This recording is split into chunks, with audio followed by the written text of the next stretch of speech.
Italy में मुक़ीम गैर मुल्कियों के लिए इटली की इमिग्रेशन खुलने की उम्मीद पैदा हो गई है। अतालवी मीडिया के मुताबिक इटली की वजारत दाखिला, वजारत मेहनत के अहदेदारान इस वक्त ऐसा प्रोग्राम तश्कील देने की तैयारी कर रहे हैं जिसके तहत इटली में मुक़ीम गैर मुल्कियों के लिए इटली की इमिग्रेशन लेना मुमकिन हो जाएगा। इटली हर साल कोटा इमिग्रेशन के तहत गैर मुल्कियों को मौसमी काम के लिए इटली बुलाता है, लेकिन इस कोटे में इटली में मौजूद गैर कानूनी तौर पर मुक़ीम गैर मुल्की फायदा नहीं उठा सकते थे। लेकिन इस साल तैयार किए जाने वाले कोटे में इटली में रहने वाले गैर मुल्कियों के लिए भी कोटा शामिल करने की तजवीज पर गौर किया जा रहा है। इसके लिए शर्त ये होगी कि गैर मुल्की शहरी इटली में मौजूद हो, इसने इटली में पनाह की दरख्वास्त दी हो और इसके पास काम का कोई कॉन्ट्रैक्ट हो, तो इसे भी इटली की कानूनी इमिग्रेशन दी जा सकेगी। इटली में इस वक्त दाएं बाजू की तारकिन वतन मुखालिफ पार्टी की हुकूमत है, जिसने अपने मंशूर में इटली से गैर कानूनी तारकिन वतन को निकालने का ऐलान किया था।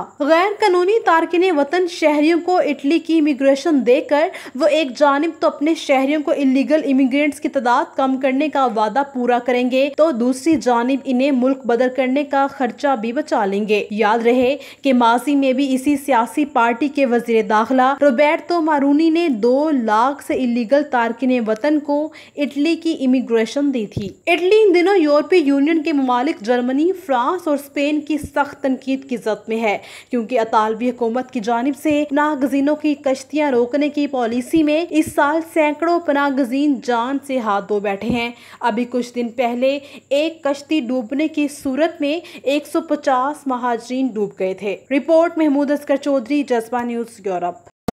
ताज़ा मोबाइल यूनान में शानदार कामयाबी के बाद ताज़ा मोबाइल ने तकरीबन 2 दहाइयों पर मुहित अपने इस कामयाब सफर में एक मजबूत नेटवर्क के क़याम के साथ साथ लाखों कस्टमर्स का एतमाद भी हासिल किया। अपनी बेहतरीन सर्विस, मुनासिब कॉल, इंटरनेट और SMS रेट्स के साथ साथ मुख्तलिफ ऑफर्स की वजह से ताज़ा मोबाइल यूरोप में बसने वाली मुख्तलिफ कम्युनिटीज खुसूसन पाकिस्तानी, इंडियन और बांग्लादेशी कम्युनिटी में बेहद मकबूल है। ताज़ा मोबाइल